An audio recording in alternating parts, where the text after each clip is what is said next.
العالمين.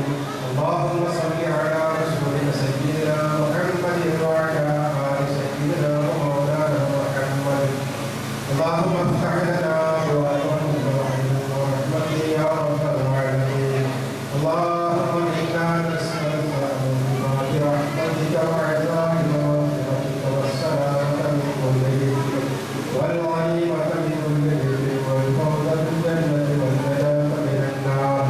اللهم إنا نسألك بحق الفاتحة المعظمة والسبع المثاني أن تفتح لنا كل خير وأن تجعلنا من أهل الخير وأن تعاملنا يا مولانا معاملتك لأهل الخير وأن تحفظنا في أدياننا وأنفسنا وأهلنا وأصحابنا وأزواجنا وأولادنا من كل محنة وفتنة وبؤس وغم وشدة وخوف وضيق إنك ولي بكل خير ومتفضل بكل خير ومعد بكل خير. اللهم بارك لنا في اجتماعنا هذا يا رب العالمين.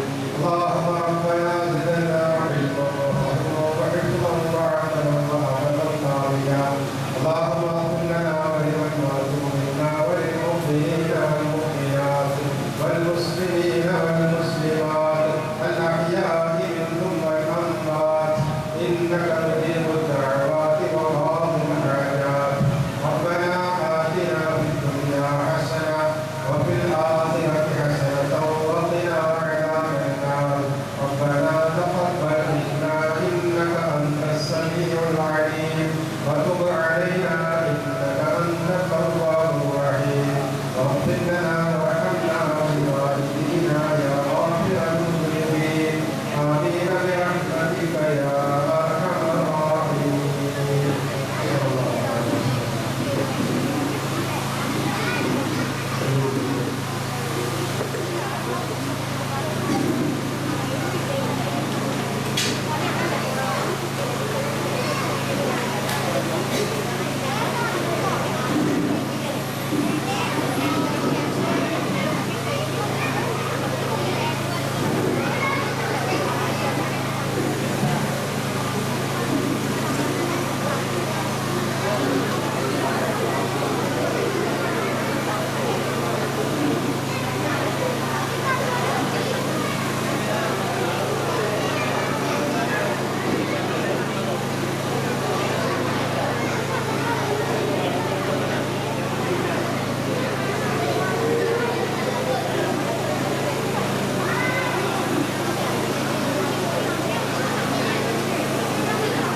അസ്സലാമു അലൈക്കും വറഹ്മത്തുള്ളാഹി വബറകാതുഹു.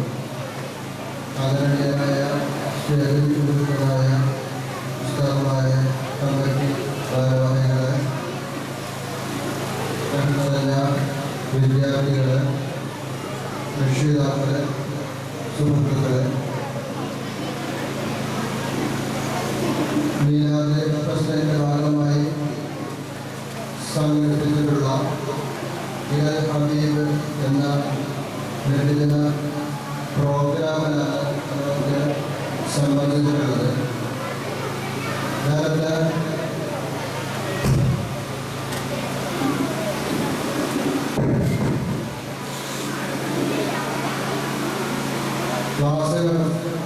രണ്ട് ക്ലാസ്സുകൾ നമ്മൾ കേട്ട് കഴിഞ്ഞു. പ്രവാചകൻ സല്ലല്ലാഹു അലൈഹി വസല്ലമയുടെ മാർഗം അനുധാവനം ചെയ്തുകൊണ്ട് ജീവിക്കേണ്ട ആവശ്യകതകൾ അതിനെ വളരെ വിശദമായി തന്നെ നമ്മൾ കേട്ട് കഴിഞ്ഞു. ഇനി നമ്മുടെ വിദ്യാർത്ഥികളുടെ ചെറിയ രീതിയിലുള്ള കലാവിരുന്നാണ് ഇവിടെ നടക്കാൻ പോകുന്നത്. നമുക്കറിയാവുന്നതുപോലെ കോവിഡ് കാലഘട്ടമായതുകൊണ്ട് മുൻ വർഷങ്ങളെ പോലെ കുട്ടികളെ നേരിൽ കണ്ട് അവർക്ക് ആവശ്യമായ പ്രോഗ്രാമുകൾ സെലക്ട് ചെയ്ത് കൊടുക്കുവാനും പ്രാക്ടീസ് ചെയ്യാനും ഉസ്താദന്മാരായ ഞങ്ങൾക്ക് സമയം കിട്ടിയിട്ടില്ല, അതിനവസരം കിട്ടിയിട്ടില്ല. ഈ പ്രാവശ്യത്തെ ഇന്നിവിടെ നടക്കാൻ പോകുന്ന പ്രോഗ്രാമിൻ്റെ എല്ലാ ഘട്ടത്തിലും ഉസ്താദന്മാരായ രക്ഷിതാക്കൾക്കാണ്. കാരണം നിങ്ങളാണ് ഉസ്താദ്മാരായി മക്കൾക്ക് ഓരോ പ്രോഗ്രാമുകൾ എടുത്തു കൊടുത്ത് പ്രാക്ടീസ് ചെയ്യിപ്പിച്ചിട്ടുള്ളത്. അപ്പം അതുകൊണ്ട് തന്നെ എൻ്റെ കുട്ടിയുടെ പരിപാടി നന്നായിരിക്കും, നന്നായി കാണണം എന്ന് ആഗ്രഹിക്കുന്ന രക്ഷിതാക്കളാണ് നമ്മൾ ഓരോരുത്തരും. ഇൻഷാ അല്ലാഹ് മക്കൾ അവരുടെ കഴിവിൻ്റെ പരമാവധി പഠിച്ചിട്ടുണ്ട്. ഞങ്ങൾക്കത് കയ്യിൽ നോക്കാനുള്ള സമയമൊന്നും കിട്ടിയിട്ടില്ല. 1-ാം തീയതിയാണ് മദ്രസ തുറന്ന് പ്രവർത്തനം ആരംഭിച്ചത്. അങ്ങനെ 5-6 ദിവസങ്ങളാണ് നമുക്ക് ലഭിച്ചിട്ടുള്ളത്. ഉള്ള സമയങ്ങൾ മക്കളുടെ പരീക്ഷയുമായി ബന്ധപ്പെട്ട കാര്യങ്ങളിലേക്കാണ് ശ്രദ്ധ കൊടുത്തിട്ടുണ്ടായിരുന്നത്. അതുകൊണ്ടാണ് മത്സര വിഭാഗമായി, മത്സര ഇനങ്ങളായിട്ട് നമ്മൾ തിരഞ്ഞെടുത്തത് ഖുർആൻ പാരായണവും ഹിഫ്ദ് മത്സരവും അതുപോലെ ക്വിസ് പ്രോഗ്രാമും തുടങ്ങിയ കാര്യങ്ങളൊക്കെ കുട്ടികളുടെ പാഠപുസ്തകവുമായി ബന്ധപ്പെടുത്തി പരീക്ഷയിലേക്ക് മക്കളെ സജ്ജരാക്കുക എന്ന ലക്ഷ്യത്തോടു കൂടിയിട്ടാണ് നമ്മളത് അറേഞ്ച് ചെയ്തിട്ടുണ്ടായിരുന്നത്. അതുകൊണ്ട് തന്നെ ഒരു മത്സര ബുദ്ധിയോടുകൂടി എങ്കിലും പാഠപുസ്തകങ്ങളൊന്ന് തുറന്ന് വായിക്കുവാനും അതിലെ ക്വിസിന് ആവശ്യമായ ഉത്തരങ്ങളൊക്കെ കണ്ടെത്താനുള്ള ശ്രമം മക്കളുടെ ഭാഗത്തു നിന്ന് ഉണ്ടാവട്ടെ എന്ന ഒരു ലക്ഷ്യത്തോടു കൂടിയാണ് ആ രീതിയിൽ നമ്മൾ പരിപാടിയൊക്കെ സെറ്റ് ചെയ്തത്. അൽഹംദുലില്ലാഹ് കുറേ വിദ്യാർത്ഥികൾ പരിപാടിയിൽ ഏർപ്പെടുത്തിയിട്ടുണ്ട്. അതിൻ്റെ അവസരങ്ങളാണ് ഇനി നമുക്ക് വരാനിരിക്കുന്നത്. പ്രവാചകൻ സല്ലല്ലാഹു അലൈഹി വസല്ലമ പഠിപ്പിച്ചിരുന്ന ഒരുപാട് അധ്യാപനങ്ങൾ പ്രവാചകൻ സല്ലല്ലാഹു അലൈഹി വസല്ലമയുടെ ജന്മം അനുഗ്രഹീതമായ റബീഉൽ അവ്വൽ മാസം വരുമ്പോൾ നമ്മളൊക്കെ ചർച്ച ചെയ്യാറുണ്ട്. അത് ആ റബീഉൽ അവ്വൽ വരുമ്പോൾ ചർച്ച ചെയ്ത് അടുത്ത റബീഉൽ അവ്വൽ ആകുമ്പോൾ വീണ്ടും ചർച്ച ചെയ്ത് പാട്ടുപാടി പ്രസംഗിച്ച് അവസാനിപ്പിക്കാനുള്ളതല്ല എന്ന തിരിച്ചറിവാണ് ഈ പ്രോഗ്രാമുകളൊക്കെ നമുക്ക് ഉണ്ടാവേണ്ടതും ഉണ്ടായിത്തീരേണ്ടതും നമ്മുടെ ജീവിതത്തിൽ അത് തുടർന്ന് പ്രതിഫലിക്കേണ്ടതും ആ രീതിയിലാണ്. അല്ലാഹു സുബ്ഹാനഹു വ തആല പരിശുദ്ധമായ ഖുർആനിലൂടെ പറയുകയുണ്ടായി, വസാരിഉ ഇലാ മഗ്ഫിറത്തിൻ മിൻ റബ്ബിക്കും വജന്നത്തിൻ അർദുഹാ അസ്സമാവാതു വൽ അർദ് ഉഇദ്ദത് ലിൽ മുത്തഖീൻ. ആകാശഗോളങ്ങളോളം വിസ്തൃതമായ, ഭൂമിയോടും ആകാശഗോളങ്ങളോടും വിസ്തൃതമായ ഈ സ്വർഗത്തെ അതിലേക്ക് അത് മുത്തഖികൾക്ക് വേണ്ടിയാണ്, കണ്ടുവഴിയുള്ള ജനങ്ങൾക്ക് വേണ്ടിയാണ് ഇത്രയും വിശാലമായ ഭൂമിയോളം ആകാശഗോളങ്ങളോളം വിസ്തൃതമായ സ്വർഗത്തെ സജ്ജീകരിച്ചിട്ടുള്ളത് മുത്തഖികളായ ആളുകൾക്ക് വേണ്ടിയാണ്.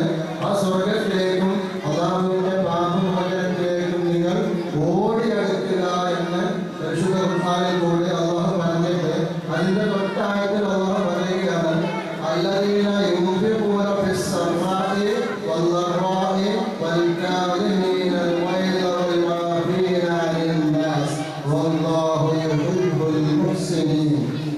അല്ലാഹു പറയുകയാണ്, ആരാണ് മുത്തഖികൾ?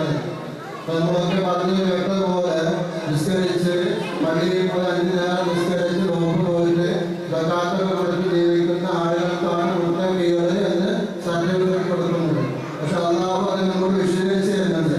അല്ലദീന, ആരാണ് ഈ മുത്തഖികളായ ആളുകൾ എന്ന് പറഞ്ഞാൽ, യുൻഫിഖൂന ഫിസ്സറാഇ വല്ലറാഇ, അവർ സന്താപ ഘട്ടത്തിലും സന്തോഷഘട്ടത്തിലും ചിലവഴിച്ചുകൊണ്ടിരിക്കുന്നതാണ്.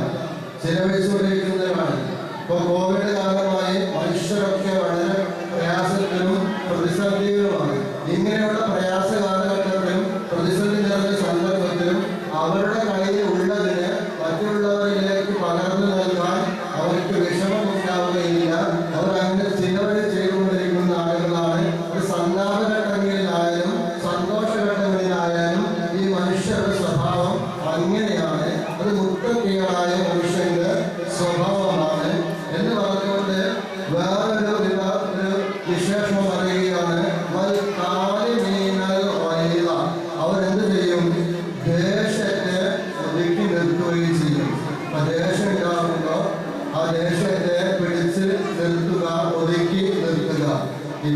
ആളുകളാണ് മുത്തഖികളായ ആളുകളുടെ വിശേഷമായി അള്ളാഹു നമ്മോട് പറഞ്ഞു തരുന്നത്. അപ്പൊ നമ്മൾ മുത്തഖികളാണോ അല്ല എന്ന് തിരിച്ചറിയാൻ നമ്മളിലേക്ക്, നമ്മുടെ സ്വന്തത്തിലേക്ക് നമ്മൾ ഇങ്ങനെ തിരിഞ്ഞു നോക്കിയാൽ മതി. ദേഷ്യം വരുമ്പോൾ നമ്മൾ വായിൽ വന്നതൊക്കെ വിളിച്ച് പറഞ്ഞ് കയ്യിൽ കിട്ടിയതൊക്കെ എടുത്തെറിഞ്ഞ് പൊട്ടിച്ച് വീട്ടിലായാലും പുറത്തായാലും പരസ്പരം കലയിക്കുകയും പ്രയാസപ്പെടുത്തുകയും ജനങ്ങളൊക്കെ വെറുപ്പിക്കുകയും ചെയ്യുന്ന ആളുകളാണ്. ദേഷ്യം വരുമ്പോൾ നമ്മൾ അങ്ങനെയാണ്, നമ്മുടെ സ്വഭാവം ആ രീതിയിലാണ് എങ്കിൽ നമ്മൾ മുത്തഖിയാണോ അല്ല എന്ന് നമുക്ക് തിരിച്ചറിയാൻ കഴിയും.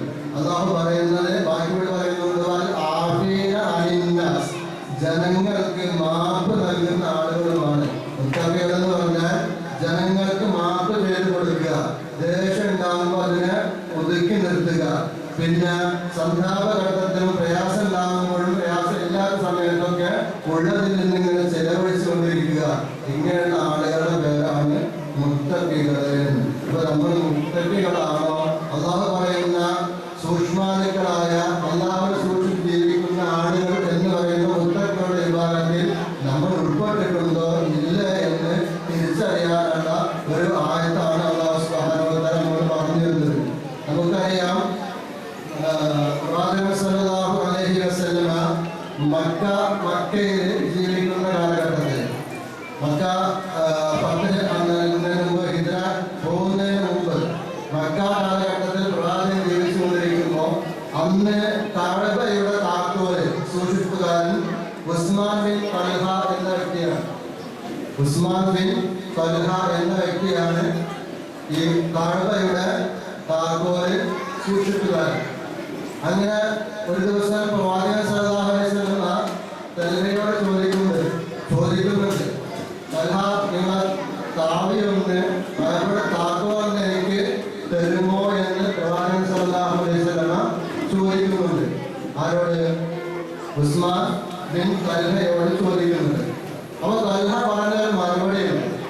പ്രവാചകൻ ചോദിക്കുന്നത് എന്താണ്? കഅബയുടെ താക്കോൽ ഒന്ന് എനിക്ക് തരുമോ എന്നാണ് ചോദിക്കുന്നത്. എന്നിട്ട് കഅബയുടെ താക്കോൽ സൂക്ഷിപ്പുകാരൻ ഉസ്മാൻ ബിൻ തൽഹയാണ്. അപ്പോൾ തൽഹ ആ സമയത്ത് പറഞ്ഞ ഒരു മറുപടിയുണ്ട്. എന്താ അറിയോ? കഅബയുടെ താക്കോല് ഖുറൈശികൾ സൂക്ഷിക്കാനുള്ളതല്ല. ഖുറൈശികളുടെ കൈകളിലേക്ക് എങ്ങാനും ഈ കഅബയുടെ താക്കോല് കൈമാറി വന്നാൽ അന്ന് ഈ മക്കയുടെ അവസാനമായിരിക്കും, ഈ നാടിന്റെ നാശമായിരിക്കും, അതോടുകൂടി സംജാതമാവുക എന്നാണ് പ്രവാചകൻ സല്ലല്ലാഹു അലൈഹി വസല്ലമയോട് ആര് പറയുന്നത്? ഉസ്മാൻ ബിൻ തൽഹ പറയുന്നത്. ഖുറൈശികളുടെ കൈകളിലേക്ക് വന്നാൽ അതോടുകൂടി മക്കയും ആ രാജ്യമൊക്കെ നാശമായി പോകും. നിങ്ങളൊന്നും അതിന് അർഹരായ ആളുകളല്ല, അത് ഞങ്ങളാണ് കഅബയുടെ താക്കോൽ സൂക്ഷിക്കേണ്ടത്, നിങ്ങൾ അതിന് അർഹതപ്പെട്ട ആളുകളല്ല എന്നാണ് തൽഹ എന്ന് പ്രവാചകൻ സല്ലല്ലാഹു അലൈഹി വസല്ലം പറയുന്നത്. അതിന് കാലങ്ങൾ കുറച്ച് കഴിഞ്ഞു. പ്രവാചകൻ സല്ലല്ലാഹു അലൈഹി വസല്ലം മദീനയിലേക്ക് ഹിജ്റ പോയി. തിരിച്ച് മക്ക ഫതഹായ സമയത്ത് തിരിച്ച് പ്രവാചകനും അനുയായികളും കൂടി മക്കയിലേക്ക് വരികയാണ്. അന്ന് അധികാരം ആരുടെ കൈകളിലാണ്? പ്രവാചകൻ സല്ലല്ലാഹു അലൈഹി വസല്ലമയുടെ കൈകളിലാണ് അധികാരം. അപ്പൊ ശത്രുക്കളൊക്കെ ഇങ്ങനെ ഭയന്ന് വിറച്ച് നിൽക്കുകയാണ്. ഇന്ന് മുഹമ്മദ് സല്ലല്ലാഹു അലൈഹി വസല്ലം എന്താണ് നമ്മുടെ വിഷയത്തിൽ തീരുമാനമെടുക്കുക എന്ന് ഓരോരുത്തരും ഭയന്ന് നിൽക്കുന്ന ആ സന്ദർഭത്തിൽ അവിടെ പ്രവാചകൻ സല്ലല്ലാഹു അലൈഹി വസല്ലം കഅബയുടെ താക്കോൽ എടുത്തിങ്ങനെ കാണിക്കുകയാണ്. അപ്പോൾ കുറെ ആളുകളെ സദസ്സിലുണ്ട്. ഉമർ റളിയല്ലാഹു അൻഹു, അലി റളിയല്ലാഹു അൻഹു, അബൂബക്കർ സിദ്ദീഖ് റളിയല്ലാഹു അൻഹു പോലെയുള്ള ഉന്നതരായ സഹാബികളൊക്കെ ആ സദസ്സിൽ ഇങ്ങനെ ഇരിക്കുകയാണ്. അപ്പോ അലി റളിയല്ലാഹു അൻഹുക്ക് മനസ്സിൽ പറയുന്നുണ്ട്, ആ കഅബയുടെ താക്കോൽ നിന്ന് റസൂൽ എന്നെ ഏൽപ്പിക്കുമായിരുന്നെങ്കിൽ എന്നെ ഏൽപ്പിക്കുമോ എന്ന് അദ്ദേഹം ചോദിക്കുന്നുണ്ട്. അത് ഓരോ സഹാബികന്മാരെയും ചോദിക്കണം. ആ താക്കോൽ എനിക്ക് കിട്ടിയിരുന്നെങ്കിൽ, ആ താക്കോല് അല്ലാഹു റസൂൽ എന്നെ ഏൽപ്പിച്ചിരുന്നെങ്കിൽ എന്ന് ഓരോരുത്തരും ഇങ്ങനെ ആഗ്രഹിച്ചുകൊണ്ടിരിക്കുമ്പോഴാണ്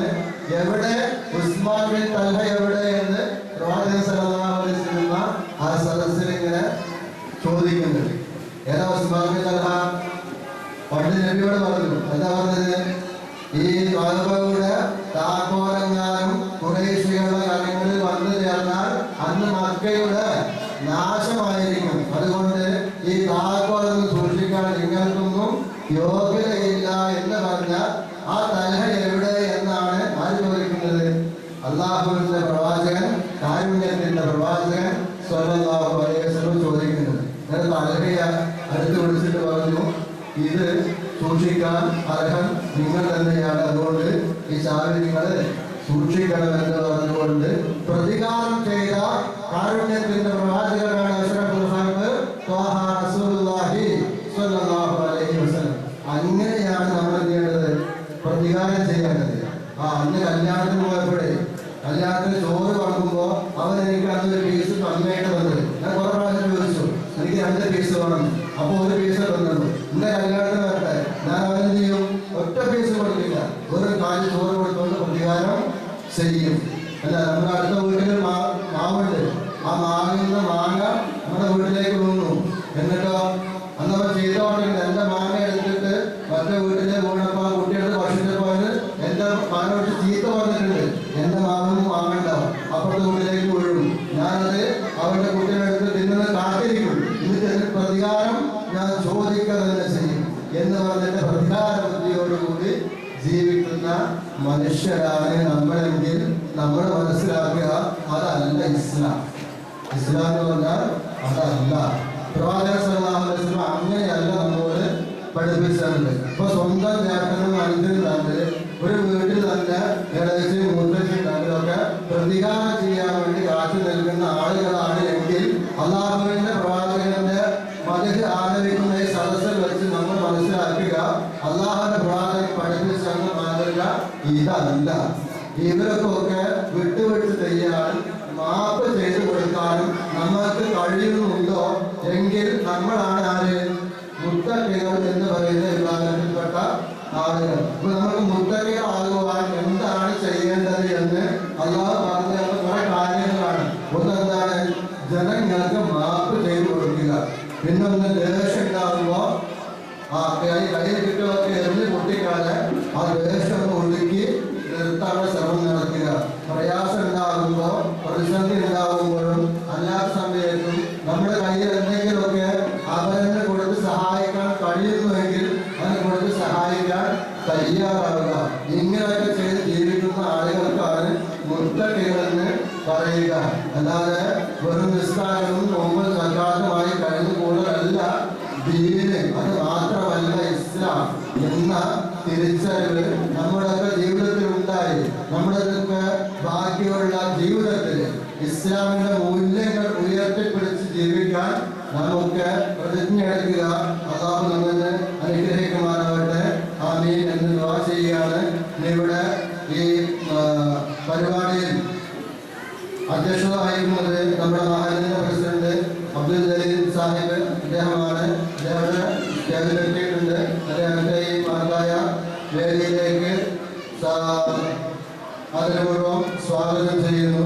അതുപോലെ ഈ മഹത്തായ പരിപാടിയുടെ ഉദ്ഘാടന കർമ്മം നിർവഹിക്കുന്നത് നമ്മുടെ വിദ്യാഭ്യാസ കൺവീനർ ഉമർ ഹുസൈൻ സാഹിബാണ്. അദ്ദേഹം വേദിയിലെത്തിയിട്ടുണ്ട്. അദ്ദേഹത്തെയും ഈ മഹത്തായ വേദിയിലേക്ക് സഹർഷം സ്വാഗതം ചെയ്യുകയാണ്. അതുപോലെ ആശംസാ പ്രസംഗം നടത്തുന്നത് മഹല്ലിന്റെ വർക്കിംഗ് സെക്രട്ടറി ആയിട്ടുള്ള അബ്ദുൽ അസീസ് സാഹിബാണ്. അദ്ദേഹം വേദിയിലുണ്ട്. അദ്ദേഹത്തെയും ഈ മഹത്തായ വേദിയിലേക്ക് സഹർഷം സ്വാഗതം ചെയ്യുന്നു. അതുപോലെ വളരെ പ്രയാസപ്പെട്ട് ഇവിടെ എത്തിച്ചേർന്നിട്ടുള്ള നമ്മുടെ മദ്രസയിലുള്ള ഉസ്താദ് മുഹമ്മദ് ഉസ്താദ് നമുക്കെല്ലാം അറിയാം. വളരെ പ്രയാസത്തിലായിരുന്നു. പല രോഗത്തിന്റെ പ്രതിസന്ധിയിലായി, കിടപ്പിലൊക്കെയായി, ഹോസ്പിറ്റലിലേക്കായി ചികിത്സയിലായിരുന്നു. കുറച്ചു കാലമായി മദ്രസയിലേക്ക് വരാനും കുട്ടികളുമായി ക്ലാസ് എടുക്കാനും കഴിയാത്ത അവസ്ഥയിലായിരുന്നു. നമ്മുടെ പരിപാടി 7-ാം തീയതി ഉണ്ട് എന്ന് അറിഞ്ഞപ്പോൾ അദ്ദേഹത്തിന് കണക്കുകൂട്ടിയാണ് വരണമെന്ന് ഇവിടെ വളരെ പ്രയാസപ്പെട്ടാണെങ്കിലും അദ്ദേഹം എത്തിയിട്ടുണ്ട്. അദ്ദേഹത്തെയും ഈ യോഗത്തിലേക്ക് സഹർഷം സ്വാഗതം ചെയ്യുകയാണ്. അതുപോലെ ഇവിടെയുള്ള മദ്രസയിലെ എല്ലാ ഉസ്താദുമാരും വേദിയിലുണ്ട്. എല്ലാ ഉസ്താദുമാരെയും ഈ യോഗത്തിലേക്ക് സ്വാഗതം ചെയ്യുന്നു. അതുപോലെ കമ്മിറ്റി ഭാരവാഹികൾ, അതുപോലെ ഖത്തർ UAE കമ്മിറ്റിയുടെ പ്രതിനിധികളായ ആളുകളുണ്ട്. ജിദ്ദ കമ്മിറ്റിയുടെ പ്രതിനിധികളായ ആളുകൾ എത്തിയിട്ടുണ്ട്. വന്നിട്ടുണ്ട്. എല്ലാവരെയും ഈ യോഗത്തിലേക്ക് സ്വാഗതം ചെയ്യുകയാണ്. എല്ലാ രക്ഷിതാക്കളും സഹോദരി സഹോദരന്മാർ ഉമ്മമാര് വിദ്യാർത്ഥികൾ എല്ലാവരെയും ഈ മഹത്തായ വേദിയിലേക്ക് സ്വാഗതം ചെയ്തുകൊണ്ട് ഈ മഹത്തായ വേദിയുടെ അധ്യക്ഷ സ്ഥാനം അലങ്കരിക്കുന്നതിന് വേണ്ടി മഹല്ല് പ്രസിഡന്റ് അബ്ദുൽ അലീസ് സാഹിബ് അവരെ ക്ഷണിച്ചുകൊണ്ട് ഞാൻ അവസാനിപ്പിക്കുന്നു. അൽഹംദുലില്ലാഹി റബ്ബിൽ ആലമീൻ. അസ്സലാമു അലൈക്കും.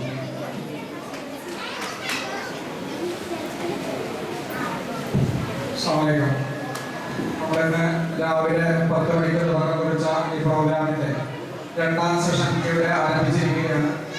അതിന്റെ ഉദ്ഘാടന കർമ്മം നിർവഹിക്കുന്നതിന് വേണ്ടി നമ്മുടെ മഹലിന്റെ വിദ്യാഭ്യാസ കൺവീനർ ഉമർ ഹുസൈൻ സാഹിബിനെ ആദരപൂർവ്വം ക്ഷണിക്കുന്നു. അസ്സലാമു അലൈക്കും. അൽഹംദുലില്ലാഹ് നമ്മൾ ഇന്നലെ ഈ പരിപാടി ഇങ്ങനെ സംഘടിപ്പിക്കാൻ തൗഫീഖ് തന്ന സർവശക്തനായ അല്ലാഹുവിനെ ആദ്യമായി സ്തുതിക്കുന്നു. സ്വല്ലല്ലാഹു അലൈഹി വസല്ലം. ഈ പരിപാടി രാവിലത്തെ സെഷൻ കഴിഞ്ഞു. എല്ലാവർക്കുമുള്ള ഗൈഡൻസ് ക്ലാസ് ആയിരുന്നു. ഇൻഷാ അല്ലാഹ് അതെല്ലാവരും നിങ്ങൾ ഉൾക്കൊണ്ട് കാണുന്ന കഴിഞ്ഞു. ഇനി ഇപ്പോഴത്തെ സെഷൻ നടക്കുന്നത് നമ്മുടെ കുട്ടികളുടെ കലാപരിപാടിയാണ്. ഇൻഷാ അല്ലാഹ് കലാപരിപാടി എന്ന് പറയുമ്പോൾ അത് നമ്മൾ ചെറുതായി കാണുന്നില്ല. ഈ കലാപരിപാടികളിലൂടെ ഇസ്ലാമിൻ്റെ മഹത്വം എന്താണോ കുട്ടികളെ വളർത്തി കൊണ്ടുവരിക, ഇതൊക്കെ ഉസ്താദ്മാരുടെയും രക്ഷിതാക്കളുടെയും ഉത്തരവാദിത്തമാണ്. ഇൻഷാ അല്ലാഹ് അതുകൊണ്ട് സമൂഹത്തിന് വളരെയേറെ ഉപകാരം ചെയ്യും. ഈ കലാപരിപാടി ഈ സെഷൻ ഉദ്ഘാടനം ചെയ്യുക എന്നതാണ് എൻ്റെ അത്ഭുതമായ കർത്തവ്യം. ഞാൻ അധികമൊന്നും സംസാരിക്കുന്നില്ല. സർവശക്തനായ അല്ലാഹുവിന്റെ നാമത്തിൽ ബിസ്മില്ലാഹിർ റഹ്മാനിർ റഹീം എന്ന നാമത്തിൽ ഇത് ഉദ്ഘാടനം ചെയ്തതായി അറിയിച്ചുകൊണ്ട് ഞാൻ നിർത്തുന്നു. അസ്സലാമു അലൈക്കും വറഹ്മത്തുള്ളാഹി വബറകാതുഹു. ഖിറാഅത്ത് നിർവഹിക്കുന്നതിന് വേണ്ടി ഷാഹിൻ അഹമ്മദ് 3ാം ക്ലാസ് വിദ്യാർത്ഥിയെ ക്ഷണിക്കുന്നു.